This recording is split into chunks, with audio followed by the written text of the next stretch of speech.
Tennessee Titan fans, Mitchell Renz here from Chat Sports, and on today's video, we're going to talk a little bit about Julio Jones and his chances of winning the NFL's prestigious award of Comeback Player of the Year. So as it stands right now, he has the 7th best odds to win the Comeback Player of the Year award at plus 1,200 after being traded to the Tennessee Titans. The reason why he has an opportunity to obviously win this award is because he missed 7 games last season due to multiple injuries.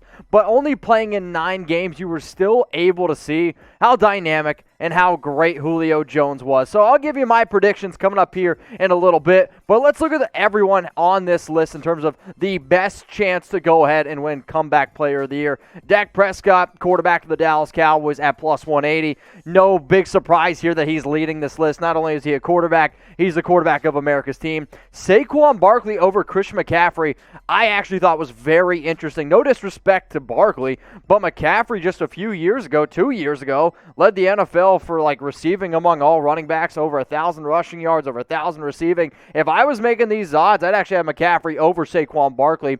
Joe Burrow entering year 2 at plus 800 odds. Then you get a defensive guy here where Nick Bosa, he's got plus 800 odds. I mean, you can argue one of the best defensive players in the National Football League when he's actually on the field. Carson Wentz, brand new home with the Indianapolis Colts at plus 800. And then there's Julio Jones, the highest among all wide receivers, sitting there at plus 1,200. As you can see, the 7th best odds. So predict it. Who will win Comeback Player of the Year? I want you to go down in the comments section right now. And if you want to let me know who would be your bet, and who would be maybe your best bet in terms of most bang for your buck, that's what I'm going to go ahead and do. So go ahead and let me know who will win Comeback Player of the Year this upcoming season in the NFL.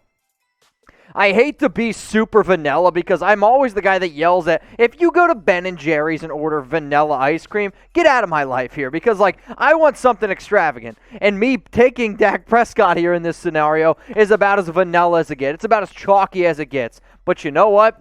The dude was on pace for literally 6,000 passing yards, and that offense is going to be pretty dynamic. If you're talking about best bang for your buck, I'm actually going to go ahead and go with Joe Burrow here at plus 800. I mean, we've seen quarterbacks take that leap in the second year. Patrick Mahomes, second year MVP. Lamar Jackson, second year MVP. You see guys really start to learn their offenses. I liked what the Cincinnati Bengals did in the draft, giving them Jamar Chase. So best bang for your buck, my bet is going to be Joe Burrow. Sorry, Julio. So let's look at the last 5 Comeback Player of the Year winners, because I was like, all right, if I am going to bet on Julio Jones, what are the chances that a wide receiver actually can win it? So out of the last 5 years, I mean, 2 out of 5 years, a wide receiver won. Now, sure, it was Keenan Allen in 2017, Jordy Nelson in 2016. So maybe what type of numbers is Julio going to have to put up to go ahead and win this award?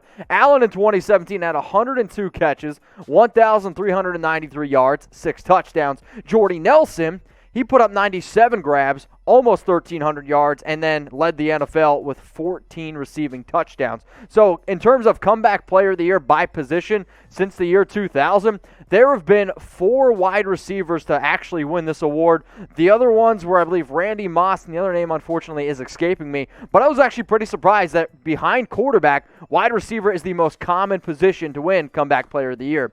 So after seeing these numbers here in 9 games by Julio, averaging about 85 receiving yards per game, if he goes on to have another year basically just as good as he did last season, he's somewhere around 91 grabs, close to 1,300 yards, and, well, you guys can do the numbers here, about 5 to 6 touchdowns. So it wouldn't be out of the realm for Julio to win Comeback Player of the Year. And, I mean, if he goes on to have numbers like he did maybe in his 2018 season, hell, even his 2019 year, I mean, it's hard to argue with this type of production. The only other reason why I would probably not give it to him is if you see one of those quarterbacks that were just on screen absolutely balled out, because that's just normally where the voting goes. But, hey, if you guys want to let me know what the chances are of Julio Jones winning Comeback Player of the Year, I'd really appreciate it. Go down in the comments and let me know.